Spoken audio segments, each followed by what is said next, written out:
Hey folks, it's Alex Blencarn. I'm back at the kitchen table. Today I actually wanted to talk to you guys about how to buy a home in Peterborough, Ontario. So I've created a 9-step program on how to get you into your first home, second home, third home, whatever it is, how to buy a home in Peterborough, Ontario. So the first step to buying a home in Peterborough, Ontario would be saving money. So one of the best parts about real estate is the lender will actually lend you most of the money to purchase the home.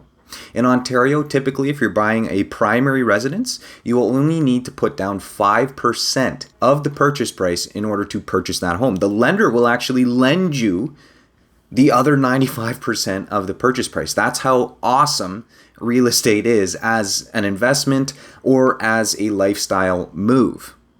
So let's take into account Peterborough, Ontario. So the average price in August was $632,777. So 5% of that would be $31,638.85. So just around $32,000. But here's the best part. That was the average price. There are homes that are selling for $400,000. There's homes that are selling for $500,000. You can easily get into a home in Peterborough, Ontario for $400,000. Now, if you were to purchase a home at $400,000, you'd only need to save $20,000 for your down payment. That would be 5% of the purchase price. If you wanted to purchase one for $500,000, it would only be $25,000 that you would need to save for 5% of that purchase price. Now, another thing to save up for would be the closing costs. So I've got a whole video on closing costs. I'll link that up here or up here, whichever one it is. And you can go through that and look at all the closing costs you might run into when you're buying a home. But ultimately, it's good to budget about $10,000 to $15,000, depending on, the price of the home that you're buying. As well as if you're a first-time buyer, if you qualify for any incentives. But I would recommend budgeting around $10,000 to $15,000. So what does that leave you with the amount of money that you'll need to save? Well, it's best practice to save around $30,000 to $40,000 in order to move to Peterborough in the next couple of months with the market the way it is right now. Now, there is a lot of inventory right now for buyers. Don't get it twisted. There's a lot of inventory. It's a lot easier now to buy a home than it was a couple months ago. So now is a fantastic time to buy if you are hoping to make a move. So that is step one, saving for the down payment and closing costs around $30,000 to $40,000. Now, the higher your down payment, the cheaper your mortgage will be. And if you put over 20%, you won't have to pay mortgage insurance. So it's always best to save as much as you can, but that's really the minimum amount that you'll need to purchase a home in Peterborough, Ontario. So number 2 would be the pre-approval. So these are the only financial steps that you need to get in line before you move to Peterborough. But this one is talking about getting a pre-approval. So there's a difference between going to your bank and going to a mortgage broker. Now, you can go to either, but going to a mortgage broker will definitely save you money, and most of the time it is free. A pre-approval is basically a written confirmation that you are allowed to spend a certain amount of money on a home. So the bank is willing to, or the lender from the mortgage broker is willing to lend you a certain amount of money to purchase that home. Now, the difference between a bank and a mortgage broker. So a bank is one lender. They will have a specific product that they will lend you based on those specific terms of the product, whether that's interest rate, term, amortization, any privileges you might have. They will sell you one mortgage product. A mortgage broker, however, will have access to 30 plus lenders. So they can get you, a lower interest rate, a lower or longer amortization, whatever's of most importance to you to keep that payment as low as possible and increase the amount you can afford. Because when you're getting this pre-approval, the lender is going to analyze your financial situation. They're going to look at your debts. They're going to look at your credit score. They're going to look at your income. They're going to look at any loans that you might have. They're going to look at your financial situation and see how much money they feel comfortable lending you in order to purchase that home. Now, there's a difference between a pre-approval and a pre-qualification. A pre-qualification, you can go online, and this is a great initial step. You can go online, answer a couple of questions online, and get a number that it'll spit you out. It'll give you a number, and that's kind of a real ballpark number of what you can spend on a home based on that information. A pre-approval, however, they will go in, they'll check your credit score, they will do a more detailed analysis, and they will give you an actual number that you can spend on a home, as well as a rate hold. So this is really important with these increasing interest rates. A rate hold will lock you in at a certain interest rate for a set number of days with your pre-approval. So that pre-approval gives you an interest rate of, let's say 5.6 for the next 90 days. And you have to purchase a home in those 90 days to lock in that mortgage amount. So that's really important about a pre-approval. So what does this do for a buyer? Well, it gives them peace of mind. Now you know if you get a $500,000 pre-approval, the bank is comfortable giving you that money and you're okay to spend $500,000 on a home based on your financial situation. The bank already did all the numbers for you. They already pressed all the numbers, and this is the number that they arrived at that they're comfortable lending you. Again, the bank does not want to overlend money, because if you don't pay it back, the bank runs into a bit of trouble. They want you to pay your mortgage and pay your interest, because that's one of the best ways that they can make money. So this pre-approval gives a buyer peace of mind, because the bank does all the financial analysis for you, and you can go out and comfortably spend up to $500,000 if you had a $500,000 pre-approval. Okay, so now step 3. Now we're done with all the financial stuff. Now you can actually create a list of wants and needs. This is really, really fun. This is where it starts to get fun. You can think about where you're going to be in the next 5 years. Are you hoping to start a family? Are you looking to have 1, 2 children? Are you hoping to get married? Are you hoping to have family move in? Is your mom and dad going to move in? Are they going to need a spot to live?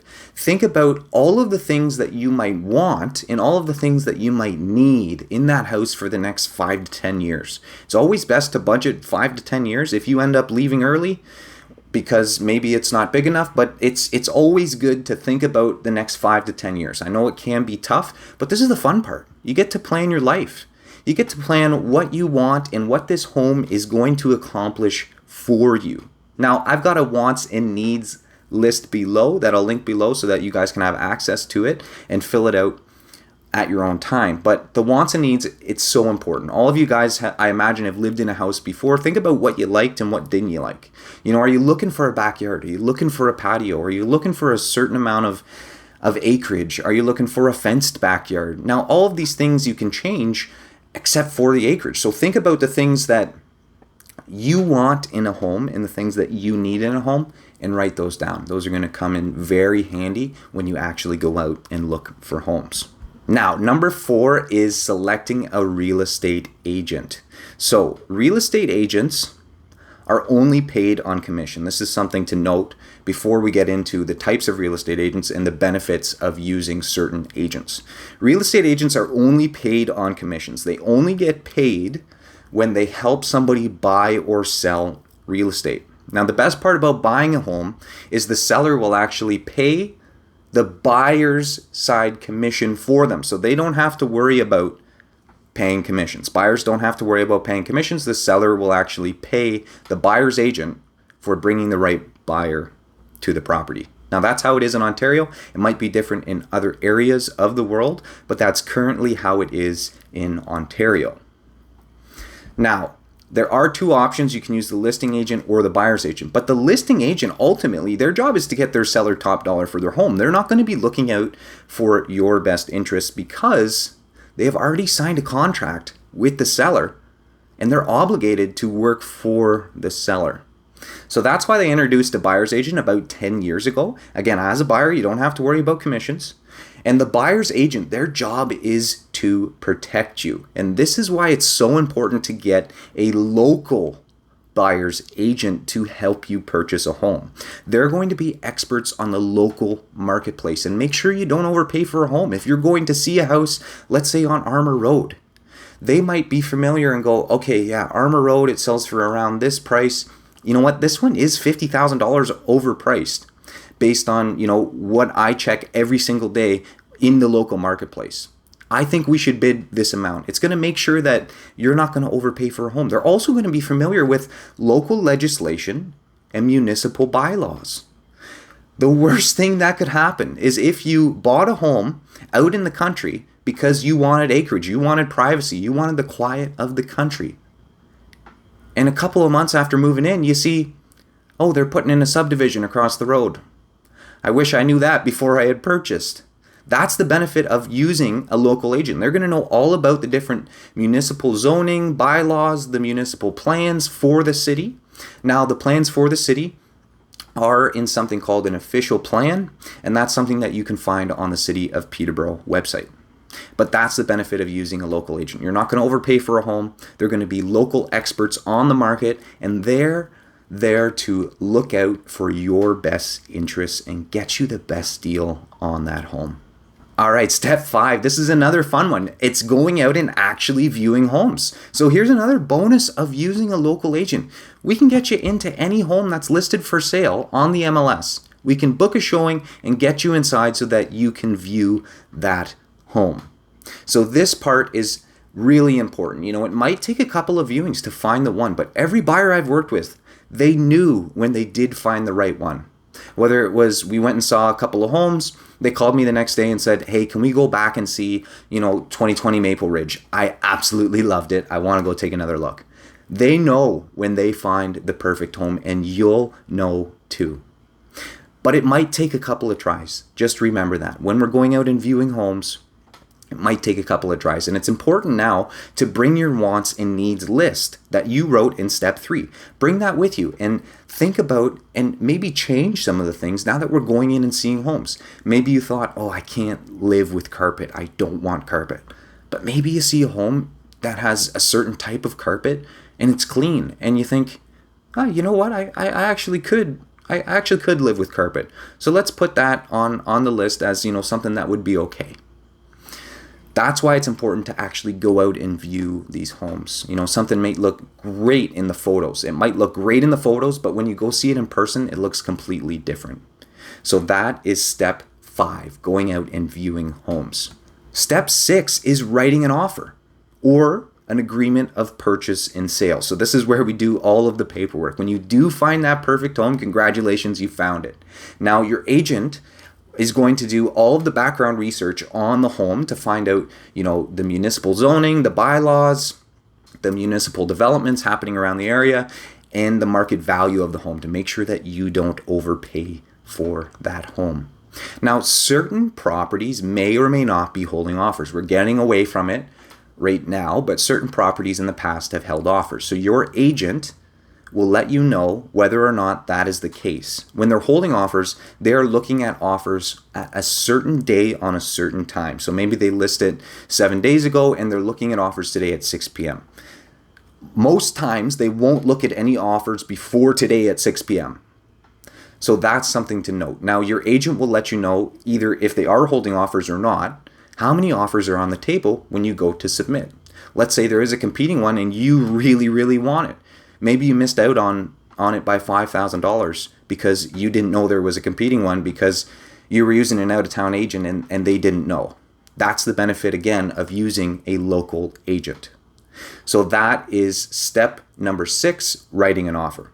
Step number 7, fulfilling conditions. This is only applicable if conditions were included in the offer, but there is a slight difference between conditions and clauses. So clauses are a written provision specific to the subject property, whether that is making sure that chattels and fixtures are in good working order prior to closing and up to the date of closing, meaning, when you go and you purchase the home and they're leaving the fridge, making sure that the fridge works when you move in. That is an example of a clause. A condition, however, is a type of clause that prevents the transaction from moving forward unless something is done. Think financing, think home inspection, think insurance. Those are 3 of the most common conditions used in an offer. What this does is it prevents the transaction from actually going forward, and it gives the buyer a chance to back out. Let's say, for example, they got a home inspection and they put a condition in there to get that home inspection. They had 7 days to fulfill the condition. In those 7 days, they got a home inspection report and it determined that there was knob and tube wiring, and they weren't comfortable buying the home with knob and tube wiring, now they're able to actually back out of the agreement of purchase and sale because they had that condition in there. That's the benefit of a condition.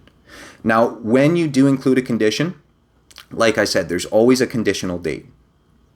So a conditional date means that the condition must be either fulfilled or waived by that conditional date. Otherwise, it's null and void. So if you do nothing, the transaction is null and void and you get your deposit back. Now, if you do fulfill or waive that condition, the transaction continues on.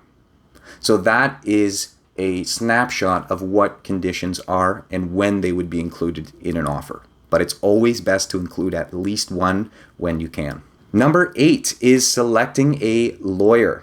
So the lawyer will search and transfer the title of the property. The title is making sure that you have ownership of the home. So what they'll do, they'll make sure there's no liens on the property, that the owner that says they're the owner is in fact the owner and does have the right to sell the property. They're going to search that out for you and transfer the ownership of the property from them, the sellers, to you, the buyers. Now, it's best to give them at least, around 3 weeks notice to do this service for you. Unless you have some sort of agreement beforehand, it's best to give them at least 3 weeks notice so that they can budget their time appropriately. And then once title is transferred, you're all set until closing. So conditions have been fulfilled, you've got insurance, and title is transferred. You're probably about 2 weeks out from closing, and you're all set. The title's been searched. Now you're just waiting for closing day, which brings us to step number 9, actually getting to move in. So congratulations, you just completed all 9 steps to buy a home in Peterborough, Ontario. And now you're moving in. So keep in mind on closing day, it might not be best to book the movers for the actual closing day, as closing day and transferring title can take up until 6 p.m. on the day of closing. So what's going to happen is your lawyer will give you a call and say, hey, the title's been transferred, the property is officially yours. Then what will happen is your real estate agent will meet you at the property and give you the keys and go for a final walkthrough. Now this can happen up until 6 p.m. So I've had it before where they called at 5:59 that they had possession of the property. So if you can, it is best to wait at least, a day after closing before you start moving in, if you can, because it can take up until 6 p.m. Alrighty guys, that is all for me. Those are the 9 steps to buy a home in Peterborough, Ontario. Now, if you click below, I will actually leave a link where I will send you an in-depth PDF of these 9 steps so that you can review them, as well as a checklist once you've completed each step. Alrighty guys, that's all for me. This is the kitchen table. I hope you guys enjoyed that talk on buying a home in Peterborough. I'm looking forward to seeing you guys in town. And until next time, this is the kitchen table. Take care.